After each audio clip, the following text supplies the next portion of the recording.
सेवा निरंतरता का मतलब हुआ दोस्तों पूर्व के सेवा की गणना। श्री मदन मोहन झा दरभंगा शिक्षक मान्य सदस्य से प्राप्त तारांकित प्रश्न पूछा गया था, जिसमें माननीय शिक्षा मंत्री के द्वारा जवाब दिया गया था। प्रश्न क्या था दोस्तों? ये था कि क्या सही है कि बिहार सरकार शिक्षा विभाग के गजट अधिसूचना संख्या 786 दिनांक 15 मार्च 2024 के कंडिका 5 में वर्णित 8 वर्ष की सेवा अनुभव पूर्ण करने वाले नियोजित से बीपीएससी उत्तीर्ण कर विद्यालय अध्यापक में ज्वाइन करने वाले शिक्षक को अगले पे मैट्रिक्स में प्रोन्नति देने की बात कहा गया है। इसमें कहा गया है दोस्तों, सवाल पूछा गया है, क्या यह सही है जो बीपीएससी टीआरई 1 के द्वारा जिनकी बहाली हुई है या टीआरई 2 के द्वारा 8 साल यदि नियोजन में उनका पूरा हो गया है, तो क्या उनको अगले पे मैट्रिक्स पर प्रोन्नति देने का जो बात किया गया है, क्या वह सही है? ये सवाल हो गया। दूसरा सवाल था दोस्तों, क्या सही है कि बिहार सरकार के शिक्षा विभाग के गजट अधिसूचना संख्या 2460 दिनांक 26/12/2023 कंडिका 9 में वर्णित 8 वर्ष की सेवा अनुभव पूर्ण करने वाले नियोजित से सक्षमता उत्तीर्ण कर विशिष्ट शिक्षक में ज्वाइन करने वाले शिक्षक अगले मैट्रिक्स में प्रोन्नति देने का बात कहा गया है? क्या ये सही है कि जो नियोजन में 8 साल रह गए थे या जो नियोजित शिक्षक का 8 साल पूरा हो गया था, अब वे विशिष्ट शिक्षक बन गए हैं, उनको अगले मैट्रिक्स में या अगले पे मैट्रिक्स लेवल पर उनको प्रोन्नति देने का बात कहा गया है? क्या यह सही है? एक और सवाल था दोस्तों, यदि उपरोक्त खंडों के उत्तर स्वीकारात्मक है तो क्या सरकार नियोजित शिक्षकों में 8 वर्षों के सेवा अनुभव पूर्ण करने वाले बीपीएससी विद्यालय अध्यापक एवं सक्षमता उत्तीर्ण विशिष्ट शिक्षक के पद पर ज्वाइन करने वाले शिक्षक अगले पे मैट्रिक्स में प्रोन्नति देने एवं शिक्षकों के वर्षों के कार्य अनुभव के लिए लाभ देने का विचार रखती है? यदि हाँ तो कब तक, नहीं तो क्यों?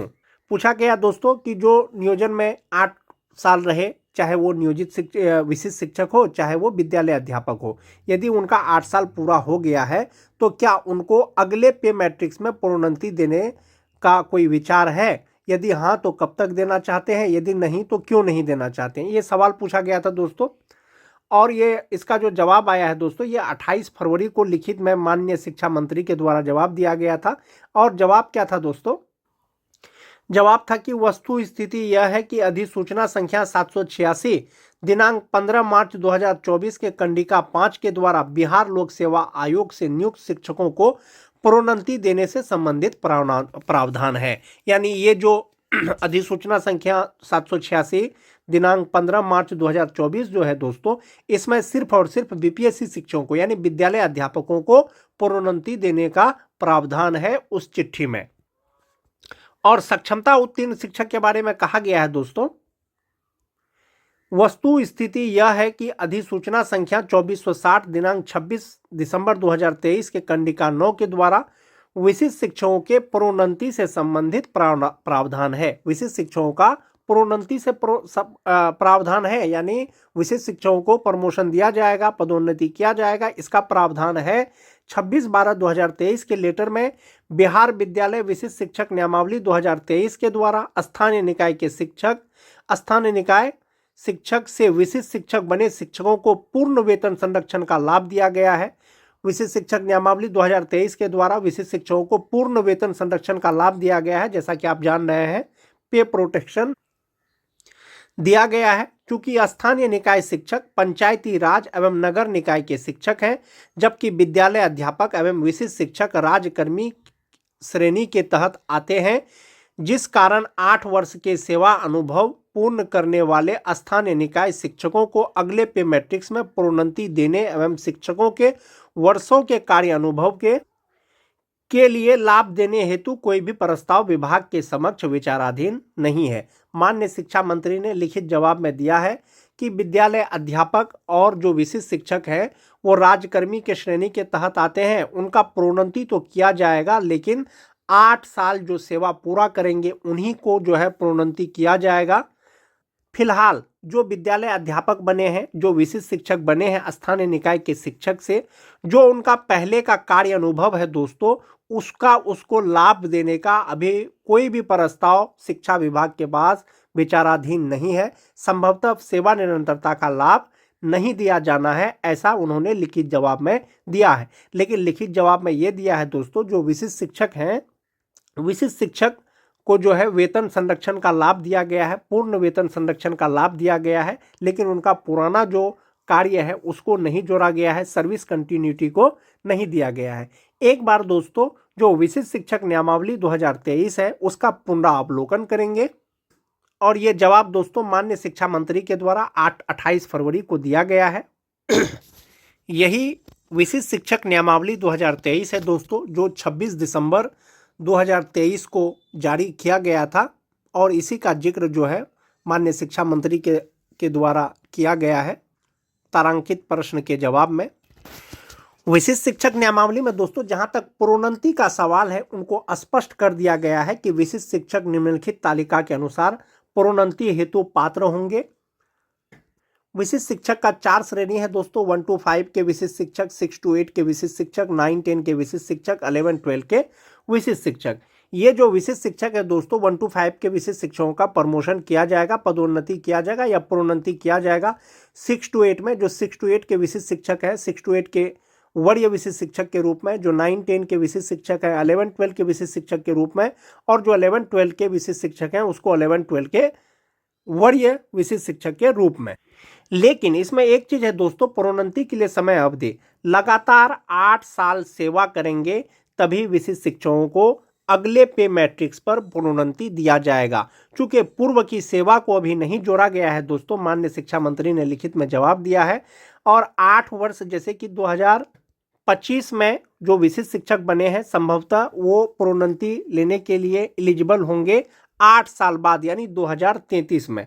और ये जो प्रोन्नति दिया जाएगा दोस्तों 1 to 5 से जो 6 to 8 में बनेंगे, ये उपलब्ध रिक्तियों के अनुसार वैकेंट रहेगा सीट, तभी उनको प्रोन्नति किया जाएगा। जो 6 to 8 के विद्यालय अध्यापक वरीय विद्यालय अध्यापक बनेंगे 6 to 8 के, वे अपने ही स्थान पर। जो 9 10 के विद्यालय अध्यापक हैं उनका जो प्रोन्नति किया जाएगा दोस्तों उपलब्ध रिक्तियों के अनुसार, और जो 11 12 के जो विशिष्ट शिक्षक वरीय विशिष्ट शिक्षक के रूप में जो प्रमोशन किया जाएगा अपने ही स्थान पर। तो दोस्तों चूंकि नियोजित रहते हुए उनकी सर्विस अवधि को नहीं जोड़ा गया है, कार्य अनुभव को नहीं जोड़ा गया है, इसीलिए 8 साल लगातार सेवा उनका अनिवार्य है। विशिष्ट शिक्षक का वेतन भुगतान के लिए जो नियमावली का 8.2 का जिक्र किया गया है दोस्तों, वो यही है कि नियमावली के प्रभावी होने पर उनका वेतन फिटमैन मैट्रिक्स के अनुसार देय होगा। फिटमैन मैट्रिक्स के अनुसार उसको वेतन मिलेगा, और वेतन जो मिलेगा पूर्ण वेतन संरक्षण के अनुसार मिलेगा। जो फिटमैन मैट्रिक्स टेबल होगा दोस्तों वो विशिष्ट शिक्षक नियमावली के अनुलग्न क के अनुसार होगा, जैसा कि पहले भी बहुत से जिला के द्वारा दिशा निर्देश जारी किया गया था। यही वो फिटमैन मैट्रिक्स टेबल है दोस्तों, अनुलग्न क है, जिसके अनुसार विशिष्ट शिक्षकों को वेतन मिलेगा, चाहे वो वेतन संरक्षण के साथ हो, चाहे वो सेवा निरंतरता के साथ में हो। जो स्टार्टिंग बेसिक पे है 1 to 5 का वो 25,000 है, जो 6 to 8 के हैं 28,000 है, जो 9 10 के हैं 31,000 है, जो 11 12 के हैं 32,000 है। आपको जो फिलहाल वेतन मिलेगा वो वेतन संरक्षण को देखते हुए मिलेगा, और अभी जो मिल रहा है जो बेसिक ग्रेड के शिक्षक हैं उनको 25,000 बेसिक पे के ही आधार पर मिल रहा है 2003 से लेकर के 2022 तक, और ये तब तक मिलेगा जब तक कि फिक्सेशन का कार्य पूरा नहीं हो जाता है। ये तो वेतन संरक्षण हो गया दोस्तों। जो 2003 से लेकर के 2005 तक के जो विशिष्ट शिक्षक हैं वेतन संरक्षण के अनुसार उनका बेसिक पे ये 31,670 रुपया होगा, और ये इंडेक्स 9 में होगा। नियोजित रहते हुए जनवरी 2025 में उसको जो वेतन मिलता वो इंडेक्स 14 के अनुसार मिलता। अगर समस्थानिक इंडेक्स दिया जाएगा सेवा निरंतरता के बाद तो आपका बेसिक पे 36,710 रुपया हो जाएगा।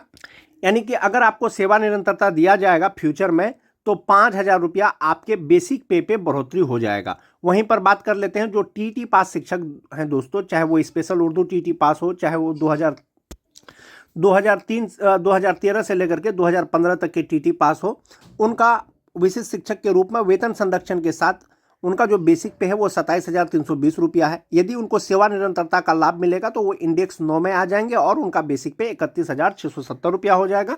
इसी तरह से वेतन में बढ़ोतरी उन स्नातक ग्रेड के भी शिक्षक का होगा, 9 10 के भी शिक्षक का होगा, 11 12 के भी शिक्षक का होगा। तो इस प्रकार से आपको आने वाले समय में यदि वेतन संरक्षण के साथ में सेवा निरंतरता यानी आपकी जो पहले की सेवा है वो उसकी अगर गणना की जाती है तो वो आपको जो है वेतन आपका बढ़ जाएगा। विशिष्ट शिक्षक नियमावली 2023 में आपको जो वेतन संरक्षण है वो दिया गया है दोस्तों। इसका मतलब है आप जो पहले सेवा किए हैं उसकी गणना नहीं की जा रही है, लेकिन आपको उसके अनुसार जो वेतन दिया जा रहा था वो वेतन का गणना किया जा रहा है। तो इस प्रकार से ये फिटमैन मैट्रिक्स टेबल के अनुसार वेतन मिलेगा। और यदि आपको जून में, जुलाई में, अगस्त में जब कभी भी आपको अगर सेवा निरंतरता का लाभ दिया जाएगा तो आपका बेसिक पे पे क्या प्रभाव पड़ेगा।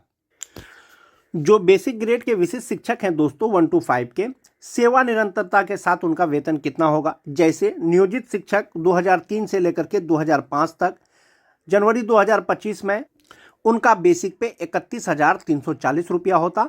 और ये 31,340 रुपया जो होता दोस्तों वो इंडेक्स 14 के अनुसार होता। और इसके अनुसार कुल सैलरी इन हैंड सैलरी उनकी 49,344 रुपया होता।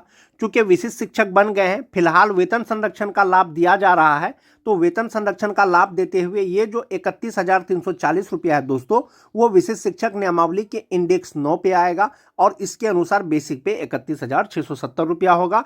इसमें DA HRA लगा करके उनका इन हैंड सैलरी 46,734 रुपया हो जाएगा, DA 55% के अनुसार।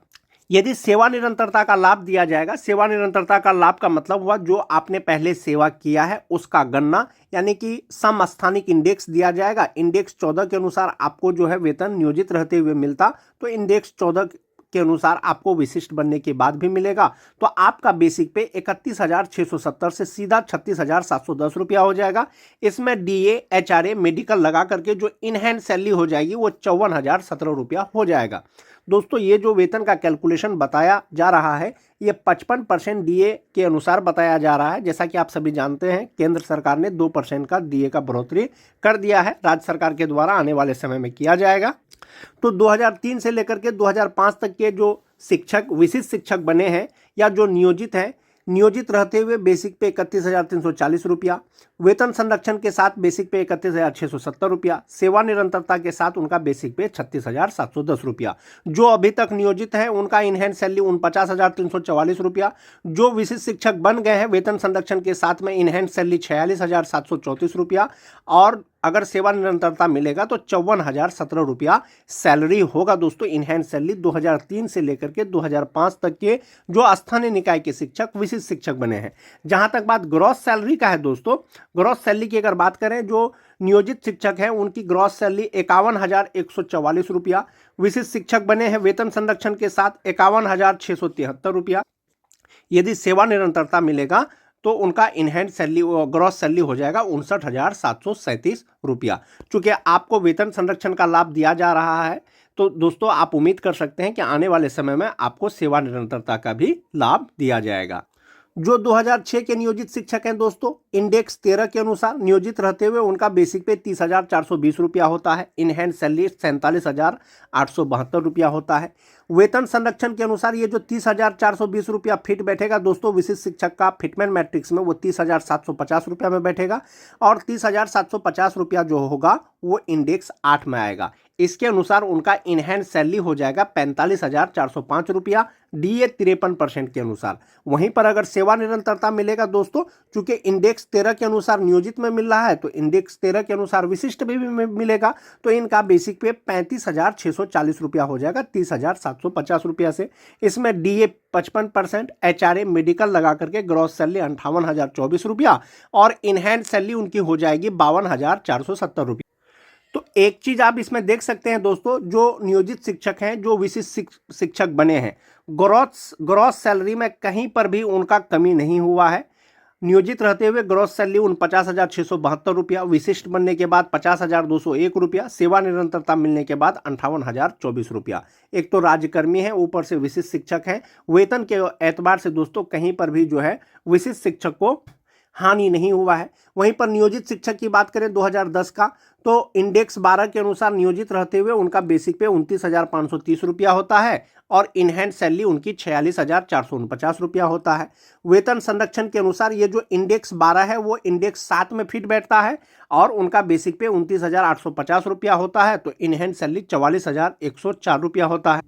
यदि सेवा निरंतरता मिलेगा तो इंडेक्स 12 यानी समस्थानिक इंडेक्स के अनुसार बेसिक पे 34,610 रुपया होगा और इन हैंड सैलरी उनकी 50,982 रुपया होगा। वहीं पर बात कर लेते हैं दोस्तों, जो टीईटी पास शिक्षक हैं उनका बेसिक पे नियोजित रहते हुए इंडेक्स 11 के अनुसार 27,010 रुपया होता है। इसमें डीए एचआरए मेडिकल लगा करके इन हैंड सैलरी 42,417 रुपया होता। वेतन संरक्षण के अनुसार विशिष्ट शिक्षक बनने के बाद उनका बेसिक पे 27,320 रुपया हुआ है, जिसमें डीए मेडिकल एचआरए लगा करके इन हैंड सैलरी 39,956 रुपया होता है। और यदि सेवा निरंतरता का लाभ मिलेगा तो ये 27,320 रुपया जो बेसिक पे है दोस्तों सीधा 33,600 रुपया हो जाएगा। इसमें डीए एचआरए मेडिकल लगा करके ग्रॉस सैलरी इतना हो जाएगा और इन हैंड सैलरी उनकी 48,970 रुपया हो जाएगा। फिलहाल जो सरकार है दोस्तों वो आपको हाफ वे में सेवा निरंतरता दे रही है। आप इसको ऐसे मान सकते हैं कि बहुत से बीपीएससी शिक्षक भी जो स्थानीय निकाय के शिक्षक से परीक्षा पास करने के बाद विद्यालय अध्यापक बने हैं, बीपीएससी शिक्षक बने हैं, लेकिन उनको वेतन संरक्षण का लाभ नहीं दिया गया है। यानी उनका स्टार्टिंग बेसिक पे बेसिक ग्रेड का 25,000 रुपया, 6 to 8 का 28,000 रुपया से शुरू हुआ है। लेकिन जो विशिष्ट शिक्षक बने हैं दोस्तों उनको वेतन संरक्षण का लाभ दिया जा रहा है, तो संभवतः वो हाफ वे में आपको मान रही है। जो 2022 के शिक्षक हैं दोस्तों नियोजित शिक्षक इंडेक्स 3 के अनुसार उनका बेसिक पे 22,600 रुपया होता, जिसमें डीए एचआरए मेडिकल लगा करके इन हैंड सैलरी उनका 35,360 रुपया होता। यदि वेतन संरक्षण का लाभ जब दिया जा रहा है तो उनका जो स्टार्टिंग बेसिक पे है वो इंडेक्स 1 के अनुसार 25,000 ही रुपया होगा। इसमें डीए एचआरए मेडिकल लगा करके जो इन हैंड सैलरी है उनका 37,095 रुपया हो जाएगा। यदि उनको सेवा निरंतरता का भी लाभ दिया जाएगा दोस्तों फिर भी उनका बेसिक पे जो है वो एक ही होगा, क्योंकि ये 22,600 जो है इंडेक्स 3 में वो 26,520 रुपया से कहीं ना कहीं कम है, इसलिए उनका जो बेसिक पे है इंडेक्स 3 के अनुसार 26,520 रुपया हो जाएगा। इसमें एचआरए मेडिकल लगा करके जो इन हैंड सैलरी है वो 39,291 रुपया हो जाएगा। तो सेवा निरंतरता मिलने के बाद आपका बेसिक पे यही प्रभाव पड़ेगा दोस्तों। क्या प्रभाव पड़ेगा? यानी कि जो आपको बेसिक पे अभी मिल रहा है, जो 2003 से लेकर के 2005 तक के शिक्षक हैं 31,670 से उनका बेसिक पे 36,710 रुपया हो जाएगा। जो 2006 के शिक्षक हैं दोस्तों उनका बेसिक पे 30,750 रुपया हो जाएगा। सेवा निरंतरता मिलने के बाद 35,640 रुपया हो जाएगा, ये वेतन संरक्षण के साथ में है। जो 2010 के शिक्षक हैं दोस्तों सेवा निरंतरता मिलने के बाद 34,610 रुपया हो जाएगा। जो टीटी पास शिक्षक हैं दोस्तों सभी प्रकार के, चाहे वो स्पेशल उर्दू टीटी पास हो चाहे वो जनरल टीटी पास हो, उनका बेसिक पे 33,600 रुपया हो जाएगा। जो छठा फेज के शिक्षक हैं दोस्तों जो विशिष्ट शिक्षक बने हैं वेतन संरक्षण के साथ 25,000 रुपया और सेवा निरंतरता के साथ उनका बेसिक पे 26,520 रुपया हो जाएगा। जब भविष्य में आपको सेवा निरंतरता का लाभ दिया जाएगा, यानी आपके अगर पूर्व की सेवा को अगर गिना जाएगा दोस्तों आपके बेसिक पे यही प्रभाव पड़ेगा।